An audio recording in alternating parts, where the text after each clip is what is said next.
무더위가 아주 너무 기승을 부리는 이 여름의 한가운데에서도 자리를 지켜서 예배하는 성도들을 축복합니다. 당대와 자손만대에 하나님과 화목한 복을 주시고 하나님이 주시는 부귀와 영광, 존귀를 누리시기를 주 예수 그리스도의 이름으로 축복합니다. 오늘날 우리가 살아가는 시대는 수많은 정보와 리더십으로 넘쳐나고 있습니다. 정치적으로 문화, SNS, 유튜브까지 자기 길이 옳다고 외치고 있습니다. 그래서 조회수가 많으면 많을수록 광대가 승천하고 어깨가 올라가는 그러한 시대를 우리가 살고 있습니다. 그런데 하나님께서는 언제나 자기 백성을 이끄실 때 하나님의 길을 따르는 지도자를 세워주셨습니다.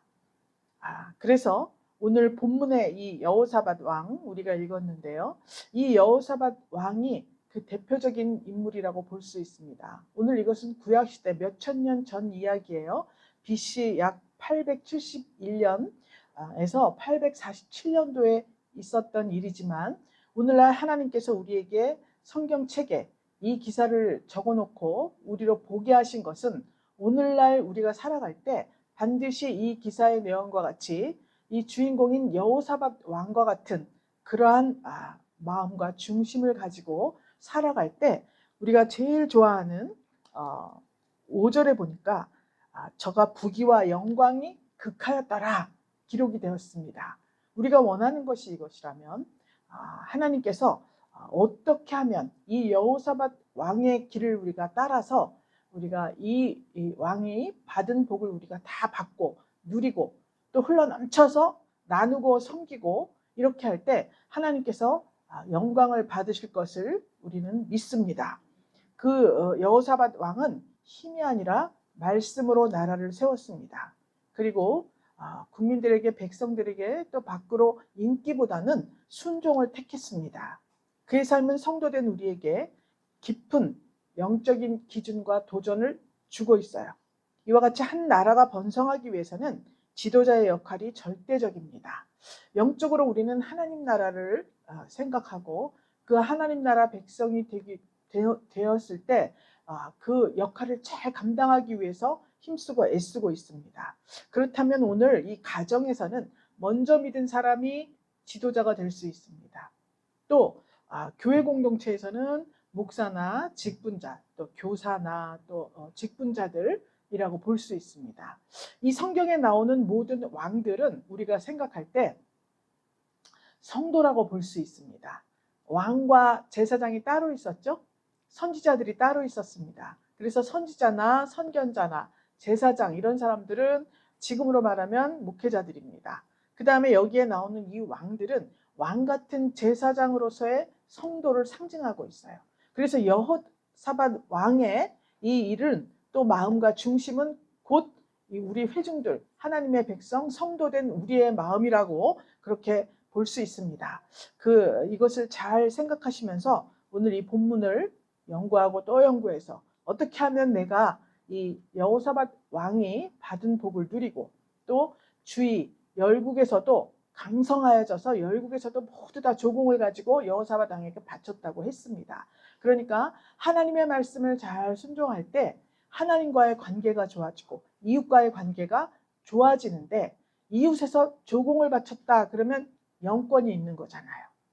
어떻게 하면 이런 삶을 살 수 있을까? 거기에 대한 내용이 오늘 이 17장에 나오는 내용입니다.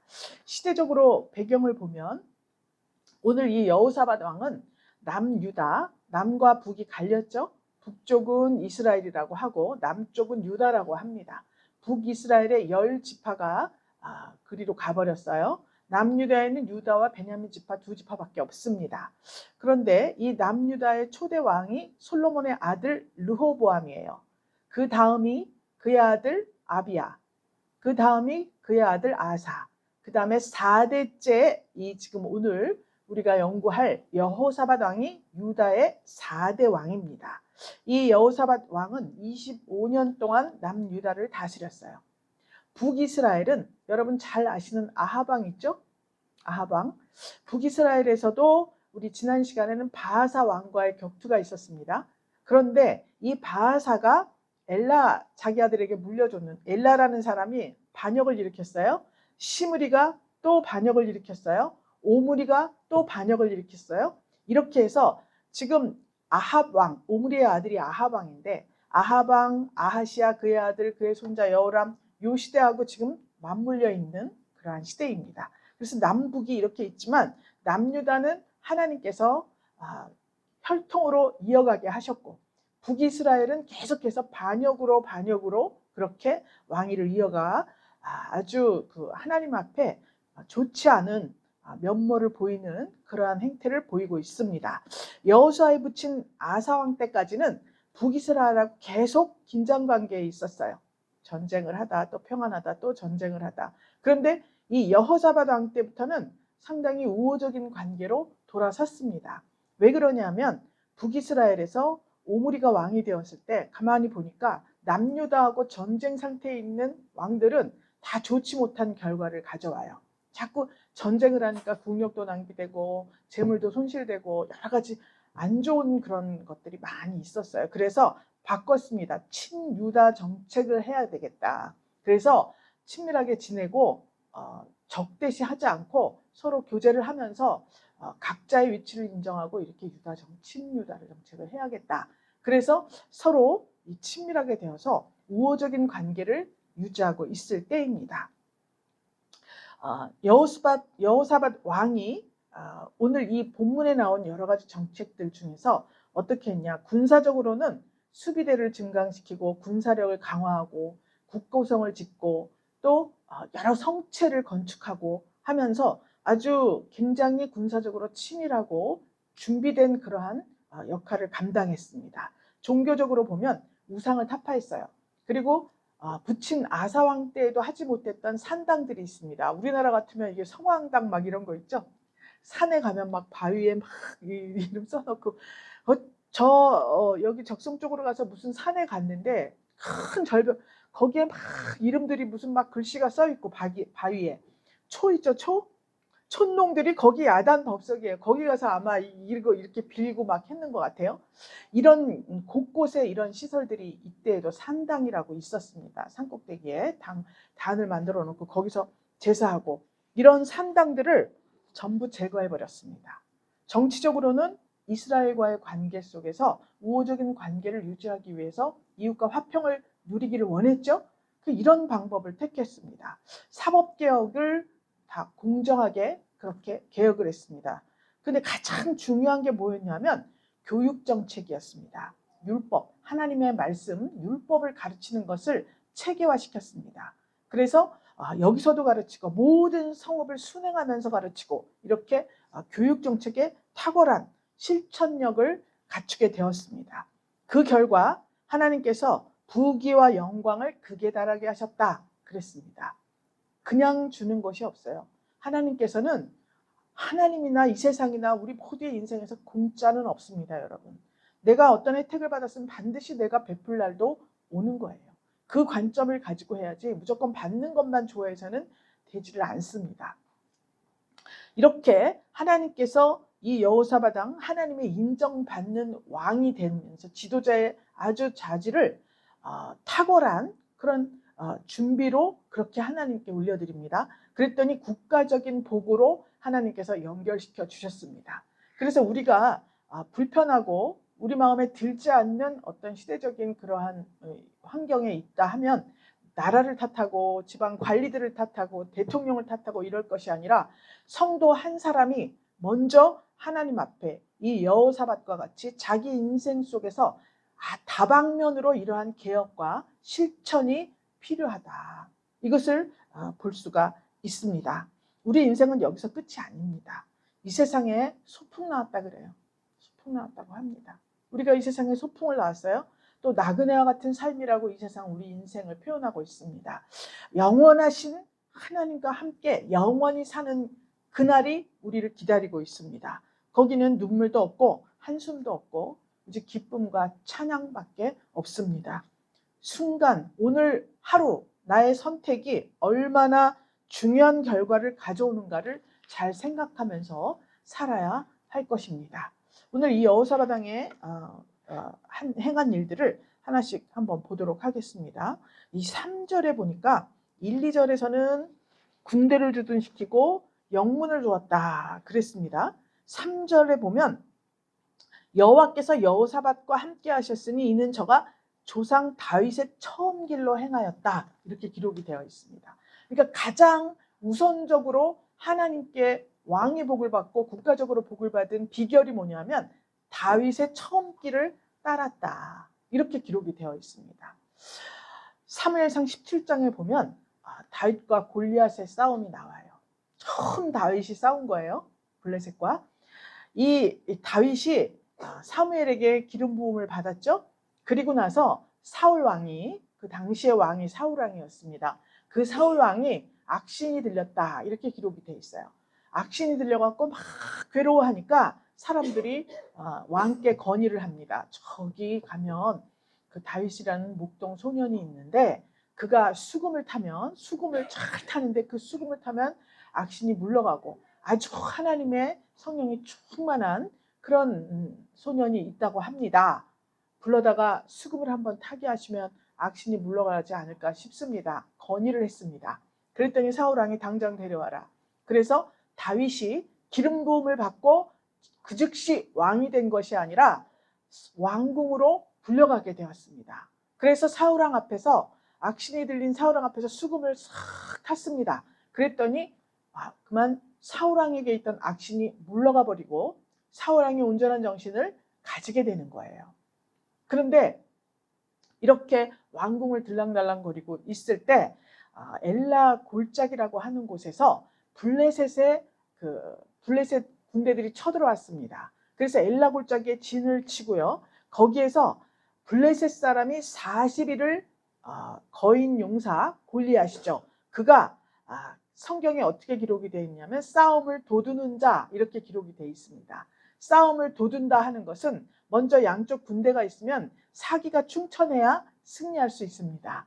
기가 죽으면 아무리 병력이 탁월하고 이렇게 해도 정신적인 문제이기 때문에 이미 기가 죽었으면 패배할 수밖에 없는 그런 상황이잖아요. 그래서 모든 전쟁에서는 이렇게 싸움을 도두는 자가 앞에 나와서 상대방 군대의 기를 죽이는 이러한 그 순서가 있다고 합니다. 그래서 그 블레셋 군대 중에서 제일 크고 아주 용맹하고 정말 거인인 골리앗이 40일 동안 조속으로 그 엘라 골짜기에 나갔다 들어갔다 하면서 그 이스라엘 그 군대를 아주 위협하고 있었습니다. 그랬더니 그 골리앗을 보니까 막 육척 장신에다가 막 칼도 이만한 거 들고 갑옷에 뭐에 어마어마한 거인이 버티고 있습니다. 그랬더니 사람들이 사울왕에게 막 고하면서 이거 진짜 우리가 이거 안 되겠습니다. 이거 정말 질 것 같아요. 라고 사울왕에게 이야기를 했습니다. 그때 이 다윗 왕이 8번째 막내 아들이에요. 그런데 첫째, 둘째, 셋째가 그 전쟁에 참여하고 있었습니다. 그랬더니 그 아버지 이새가 막내를 불렀습니다. 양을 치고 있는 다윗을 불러서 양치는 거는 잠깐 사람에게 맡기고 또 형들에게 한번 가봐라. 그러면서 볶음곡식 한 에바, 떡 10덩어리를 형들에게 갖다 주어라. 여기서 잠깐 말씀드리고 싶은 것은 우리가 전쟁 상황에 노출이 되고 정말 이 기가 죽어 있는 상태에서는 볶은 곡식과 떡이 필요하구나 이걸 알 수가 있습니다. 떡이 하나님의 말씀을 상징하고 볶은 곡식은 환난을 이겨낼 수 있는 곡식입니다. 그냥 곡식이 아니라 볶은 곡식이에요. 왜 환난을 이겨낼 수 있느냐? 볶은 곡식은 오래 이것을 간직할 수 있어요. 오래 보관이 됩니다. 그냥 곡식보다. 그래서 이것을 형들에게 갖다 주고 치즈 10덩어리를 형들의 천부장에게 갖다 주어라. 그랬습니다. 그러니까 천부장은 1000명의 대장이잖아요. 그러니까 이 곡식하고 떡 가지고는 안 돼. 그래서 치즈 10덩어리를 천부장에게 갖다 줘라. 이렇게 단백질 덩어리를 갖다 줘라. 이렇게 이제 아버지가 이야기를 했어요. 그래서 다윗이 보따리 싸가지고 이 엘라 골짜기로 찾아왔습니다. 그런데 사람들이 보니까 우리는 이 전쟁은 정말 우리는 안 돼. 저희 그렇게 큰 골리앗이 저렇게 있잖아. 막 이렇게 덜덜 떨고 있었습니다. 그랬더니 그 사무엘상 17장 26절에 보면 다윗이 이야기를 합니다. 하나님의 군대를 할례받지 못한 저것이 하나님의 군대를 모욕하느냐. 내가 양을 칠 때 곰의 입에서 양새끼를 건져내고 사자와 곰의 발톱에서 내가 살아남았다. 그것은 전적으로 하나님께서 나를 건지신 것이다. 이 사람들이 골리앗이 들락날락하는 것만 보고 기가 죽은 이유가 무엇입니까? 하나님의 언약에 대한 믿음을 상실한 결과 그렇게 했습니다. 여러분, 아무리 골리앗과 같은 환경, 골리앗과 같은 세력이 나를 억누른다 할지라도 우리는 하나님께서 우리에게 주신 언약이 있어요. 그 언약을 잊지 않았다면 하나님이 말씀하십니다. 성경 곳곳에 말씀했어요. 수고하고 무거운 짐진 자들아 나에게 오라. 내가 너희를 쉬게 하리라 말씀하셨습니다. 아무리 어려운 일이 닥친다 할지라도 반드시 내가 너를 축복한다. 싸움에서 지는 것이 축복일 수도 있겠지만 이런 전쟁에서 승리하는 것이 하나님이 축복하는 것이에요. 그렇기 때문에 그 언약, 하나님께서 내게 주신 말씀들을 꼭 붙잡고 승리해야 되는 거예요. 그런데 이들은 기가 죽었습니다. 마치 가나안 땅에 정탐꾼 12명이 갔다 와서 한 말이 있습니다. 저들은 정말 우리는 그들에게 되면 우리는 메뚜기만도 못하다. 그들이 밥이 될 수도 있어. 정말 거기는 안 됩니다. 이렇게 열지파가 말했습니다. 그런데 여호수아와 갈렙은 하나님이 함께 하시면 저들은 우리의 밥이다. 이렇게 말을 했어요. 이 다윗도 그렇게 말을 했습니다. 하나님의 군대를 모욕한 그 골리앗, 그는 그 짐승과 같이 되리라. 이렇게 선포를 했습니다. 그러면서 45절에 가서는 너는 골리앗에게 말하죠. 칼과 단창으로 내게 나오려니와 나는 만군의 여호와의 이름으로 나간다. 이렇게 선포를 합니다.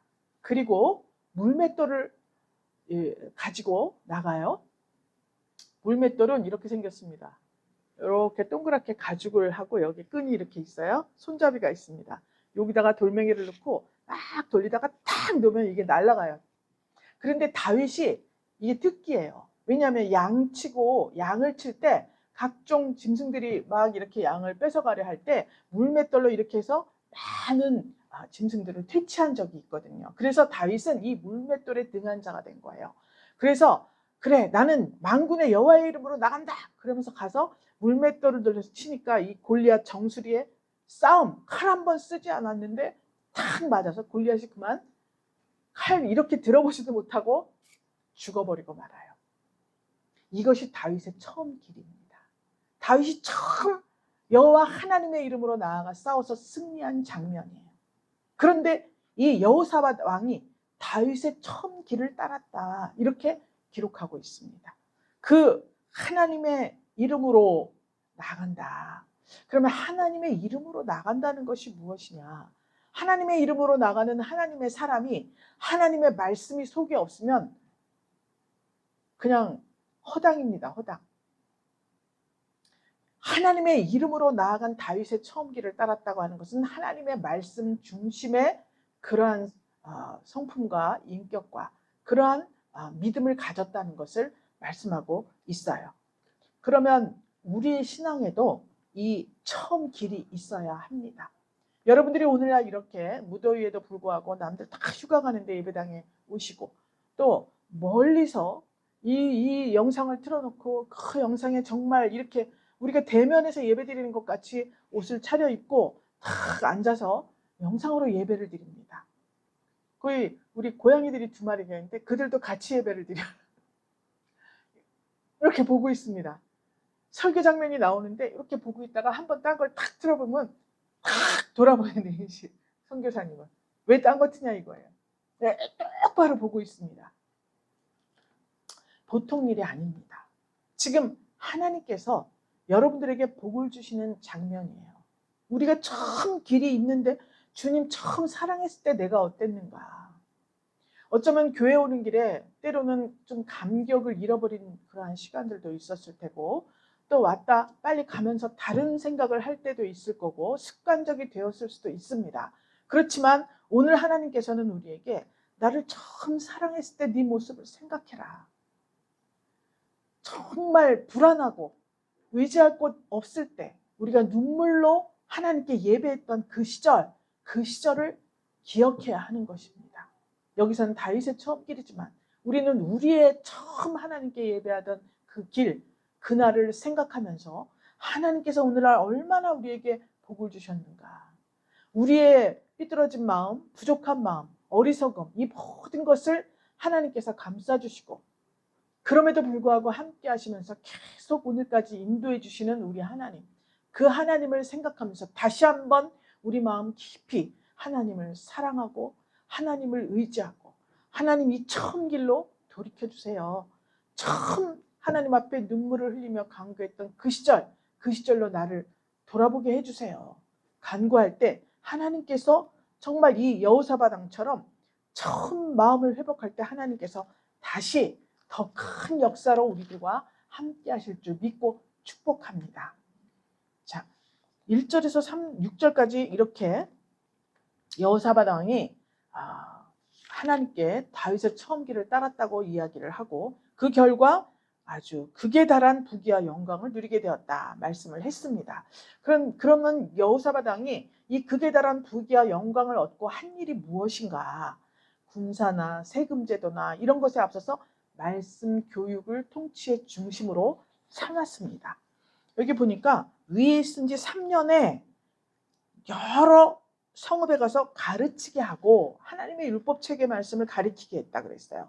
그리고 모든 성읍으로 9절에 보니까 순행하면서 인민을 가르쳤더라 기록이 되어 있습니다. 말씀을 가르쳤어요. 여호사밧 왕이 말씀 교육을 통치의 중심으로 삼았다 이 말씀을 하고 있습니다. 느헤미야 8장, 에스라 이런 데 보면 바벨론의 포로로 잡혀갔습니다. 왜냐하면 예루살렘 성전에 오랜 세월 살다 보니까 하나님 귀한 줄을 몰라요. 하나님의 약속의 말씀을 경시하게 되었습니다. 하나님께서 말씀하신 안식일을 지키는 것을 우습게 여기게 되었습니다. 그래서 하나님께서 그만 바벨론의 포로로 잡혀가게 내주셨습니다. 포로에서 70년 만에 다시 돌아오게 되었어요. 그래서 예루살렘 성벽을 완성을 했습니다. 성벽을 완성하고 가장 먼저 한 일이 무엇이냐면 말씀을 듣는 일이었습니다. 학사 에스라가 율법책을 낭독하고 백성들은 울면서 회개했다고 되어 있습니다. 학사 에스라 선생님이 낭독하고 이 사람들을 모아놓고 율법책 읽어주던 곳에 갔었어요. 그냥 나무 판자떼기를 이렇게 하고 거기 그냥 다리밖에 없어요. 거기 서서 이건 정말 호화찬란한 겁니다. 우리 거기에 쭉 그냥 이런 마당에서 서서 듣고 이렇게 했는데 거기서 우리가 이렇게 서가지고 다 막 이러고 사진을 찍었습니다.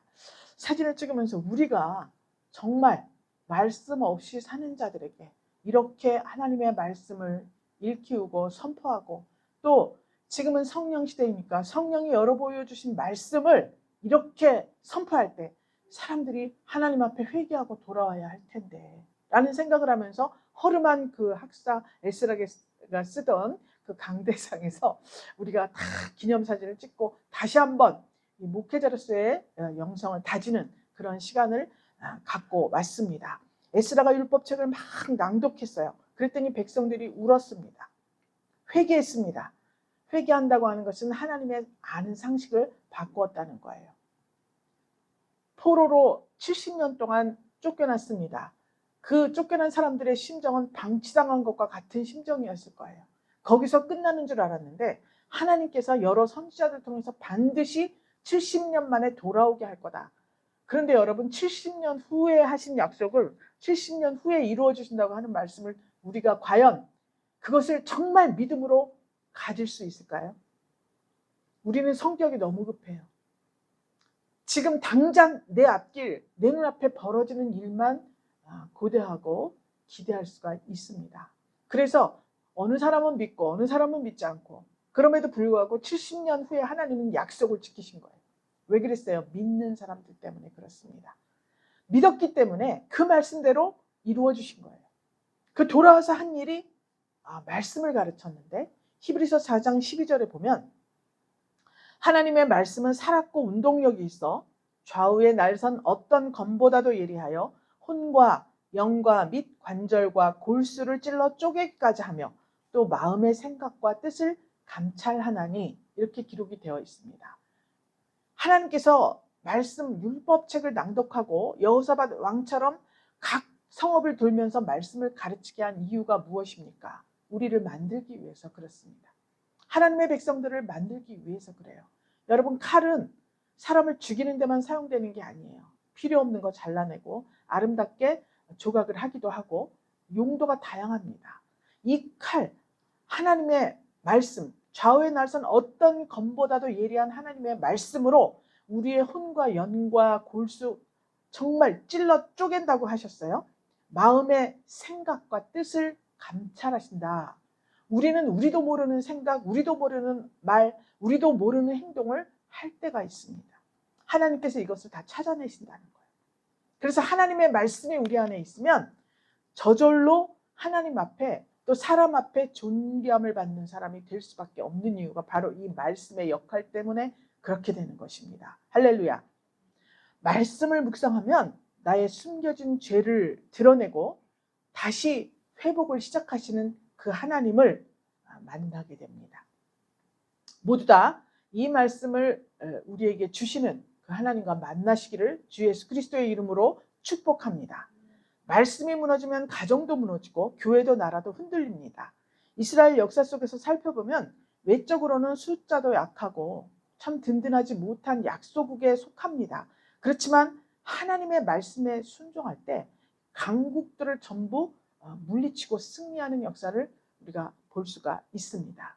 그렇기 때문에 성도가 하나님 앞에 올바른 생활을 하고 하나님을 기쁘시게 하는 하나님의 백성, 또 교회 공동체가 정말 악한 사단 원수마귀가 침입해오지 못하는 든든한 또 견고한 성체, 요새가 되기 위해서는 말씀 교육이 제일 필요하다는 것을 우리가 알 수가 있습니다. 교육이 왜 필요한가? 교육이 왜 필요한가? 처음 예수 믿는 사람, 혹은 예수를 믿으려고 하는 사람, 혹은 지금 우리가 신앙생활을 하고는 있지만 기복신앙에 치우쳐서 어린아이와 같은 심령을 가지고 있는 사람들은 반드시 이 교육을 받아야 돼요. 말씀의 교육을. 그럼 왜 어린아이, 하나님이 어린아이 같아야 천국에 들어간다고 그랬는데 왜 우리가 교육을 받아야 됩니까? 어린아이는 첫 번째로 생각할 때 아직 미개발 상태예요. 바람직한 모든 상태를 갖추지를 못했습니다. 그래서 어린아이는 항상 누군가의 보호를 받아야 돼요. 그렇죠? 그렇기 때문에 적절한 교육이 반드시 필요한 거예요. 우리 이사하고 이나 자매를 보면 어린이집에 가서 교육을 받습니다. 사회성이 발달했어요. 유치원 안 다닐 때는 힘들었습니다. 우리 주일학교 선생님이. 그런데 이서는 이미 어린이집에서 교육을 잘 받았는데 이나가 어린이집에 아직 가기 전에는 주일학교 여기 하려고 그러면 이리 뛰고 저리 뛰고 뛰쳐나가고 야단 법석이었어요. 그런데 언니를 따라서 어린이집에 딱 들어가면서부터 아주 의젓하게 그 교육을 잘 받고 있습니다. 주일학교 교육을. 마찬가지로 영적으로도 어린아이였을 때에는 우리가 생각나는 대로 이렇게 행동할 수 있어요. 그러나 적절한 교육이 있을 때 하나님 앞에 올바른 성도의 모습을 갖춰 나가게 되는 것입니다. 그래서 아직 미개발 상태이기 때문에 교육이 필요하다. 두 번째로 볼 때 무지하다. 무식하다는 거예요. 지식이 완성되지를 않았어요. 그래서 진리를 배우고 옳은 길에 대한 가르침이 필요합니다. 그 왜 그런가? 이 진리에 대한 옳은 길에 대한 의식이 없으면 미혹을 당하기가 쉬워요. 유혹을 받기도 쉽습니다. 그런데 내가 하나님의 말씀과 지식으로 딱 무장이 돼 있으면 미혹되고 유혹당하는 일이 없다는 거예요. 그렇기 때문에 교육이 반드시 필요하다고 볼 수가 있습니다. 그 다음에 세 번째로는 어린아이들은 약하죠. 왜냐? 경험이 없잖아요. 애기니까 항상 누군가가 도와주었습니다. 그런데 이제 혼자 바로 설 때가 되었는데도 계속해서 내가 누군가의 도움이 필요하다고 한다면 이거는 성장이 되지 않고 있는 거예요. 성장이 되지 않는 거는 퇴보하고 있는 겁니다. 그래서 영영 거기에 머무르면 시설로 가야 되는 지경에 이르게 되는 것입니다. 그렇기 때문에 실천적으로 이 약한 것, 경험 부족하죠? 그렇게 되면 안 되기 때문에 우리는 훈련을 받고 지식을 가지고 직접 실천할 수 있는 강함, 마음, 이것을 훈련을 받아야 돼요. 그렇기 때문에 교육이 필요한 것입니다. 그래야 사회성이 생기거든요. 그래서 교회 안에서는 참 좋고 막 훌륭하다 칭찬받는데 집으로 돌아가서 사회 속에 사회의 일원으로 활동할 때에는 굉장히 미숙한 경우가 많은 일들이 종종 있습니다. 이것을 방지하기 위해서 우리는 하나님 앞에 이런 성품이 형성되고 견고한 믿음을 가져야 할 그런 의무가 있기 때문에 이 어린아이 같은 심령을 가진 사람들은 반드시 훈련을 받아야 되고 교육을 받아야 되는 것입니다. 그 다음에 이제 가장 기본적이 뭐냐면 어린아이의 마음은 백지가 아니에요. 아기들 보면 우리가 알 수 있습니다. 자기 주장이 있죠. 백지가 아닙니다. 어린아이의 마음은 이 물려받은 성품이 있어요. DNA라고 하죠. 그래서 그 마음이 하나님과 관계, 하나님과의 교제 속에서 바라보았을 때 미련한 마음, 어리석은 마음을 가질 수가 있다는 거예요. 그래서 죄를 의식하기도 전에 이 악한 면이 자라게 되는 거예요. 그냥 내버려 두면. 그렇기 때문에 반드시 교육을 통해서 하나님을 알려주고 또 하나님께서 원하시는 성도의 모습을 갖출 수 있도록 가르침이 필요하다. 그래서 교육이 필요하다. 이렇게 볼 수 있습니다. 여호사밧 왕이 이것을 알게 되었어요. 그래서 우리 이 나라에 말씀 교육이 꼭 필요하구나. 그걸 생각해서 하다못해 각 성읍을 순행하면서 율법책을 들고 가르치기를 힘쓰는 그런 정책을 펼쳤습니다. 아주 탁월한 왕이에요. 그렇게 했을 때 하나님께서 그 10절과 11절에 보니까 유다 사면 열국에 두려움을 주셨다 그랬습니다. 하나님의 말씀이 그 안에 있는 사람 앞에 서면 아직 교육되지 않은 어린아이와 같은 심령을 가진 사람들은 두려움을 갖게 되어 있습니다. 그냥 말하면 영역이 있고 영적 수준이 있는 사람과 그렇지 않은 사람은 외부의 세력들이 알아본다 그러잖아요. 왜냐? 영이기 때문에 그렇습니다. 그랬을 때 이 여호와께서 열국에 두려움을 주셨다. 즉 여호사밧 왕이 나라를 하나님의 말씀 중심으로 잘 이끌어 나가니까 하나님께서 열국에 두려움을 주셨다. 이렇게 표현을 하고 있는 거예요. 칼을 들지 않았습니다. 총을 들지 않았어요. 강요도 없었습니다. 그런데 열국이 두려워하면서 블레셋과 아라비아 사람, 아사왕이 확보한 나라들인데 이 나라들이 자기들이 은으로 공을 바쳤고 짐승 떼 또 수양 7,700, 수염소 7,700을 드렸다 이렇게 나와 있습니다. 공물을 받게 되었어요. 할렐루야. 하나님께서 여호사밧을 점점 더 강대하게 하고 견고한 채와 굳고성을 건축했다 그랬습니다. 성체, 군사 기지들을 두었습니다. 그리고 굳고성, 그 전쟁이 일어났을 경우에 곡물과 여러 가지 물자들이 있습니다. 이것들을 저축하는 굳고성을 건축했다. 이렇게 기록이 되어 있습니다. 그러니까 하나님께서 주신 부와 영광이 무엇입니까? 하나님 앞에 영적으로 수준이 놀랍게 상승되는 것을 말하고 있습니다. 하나님께서 이렇게 여호사밧 왕을 축복하시고 주위의 나라들까지도 모두 다 공물을 바치도록 그렇게 했어요. 자, 이 평화 시대에 모든 것이 잘 나가는 이 시대에 이 여호사밧 왕은 12절 이하에 보면 미래를 위해서 투자하는 장면이 나옵니다. 견고한 성체를 지었고 굳고성을 건축했고 이렇게 기록이 되어 있는데 마치 창세기 41장에 보면 요셉이 옥에 갇혀 있었습니다. 그런데 장군 하나가 옥에 갇혀 있을 때 그에게 꿈을 해몽해주고 마침내 왕 앞에 불려나가게 되죠. 바로가 꿈을 꾸었는데 해석을 못해요. 그래서 요셉을 불러서 해석을 하게 했는데 꿈을 해몽만 한 것이 아니라 지혜와 실천력이 있었어요. 요셉에게는. 왜냐? 교육을 잘 받았습니다. 그랬기 때문에 사회교육도 받았어요. 엄청난 고초를 많이 겪고 하나님 앞에 연단을 받았습니다. 가정에서는 형들에게 괴롭힘을 받았습니다. 그 결과 많은 지혜도 생기고 지식도 생기고 사회성이 충만해졌을 때 바로 왕 앞에 나서게 되었어요. 그때 꿈을 해몽해 주면서 어떻게 했느냐. 7년 풍년, 흉년이 드는 장면을 보여줬는데 7년 풍년 때 왕이여 걱정하지 마세요. 그때 이 곡물들을 비축했다가 7년 흉년 때 그것을 풀어서 먹이면 됩니다. 그 곡물들을 팔면 됩니다. 이렇게 말씀을 했을 때 그 바로 왕이 너무 기뻐서 요셉을 그만 자기의 바로 다음 제2인자 국무총리로 임명을 했습니다.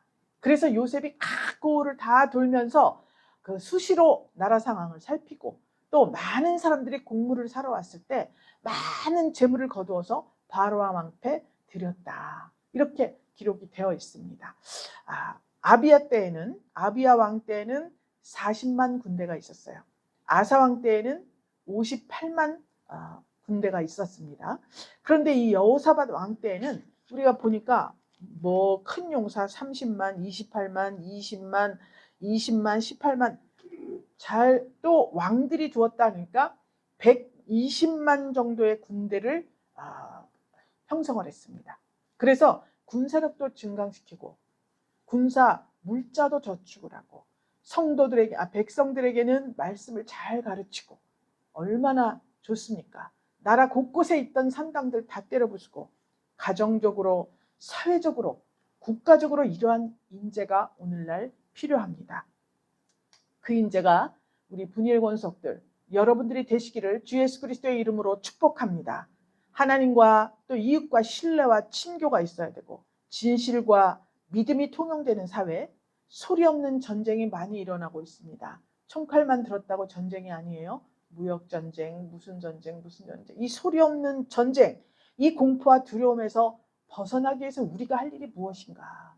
성도된 우리가 여호사밧 왕을 통해서 제시하신 하나님의 길, 이것을 힘써 따라가야 할 것입니다. 성공한 성도가 되기 위해서는 감추어진 하나님의 영화가 있습니다.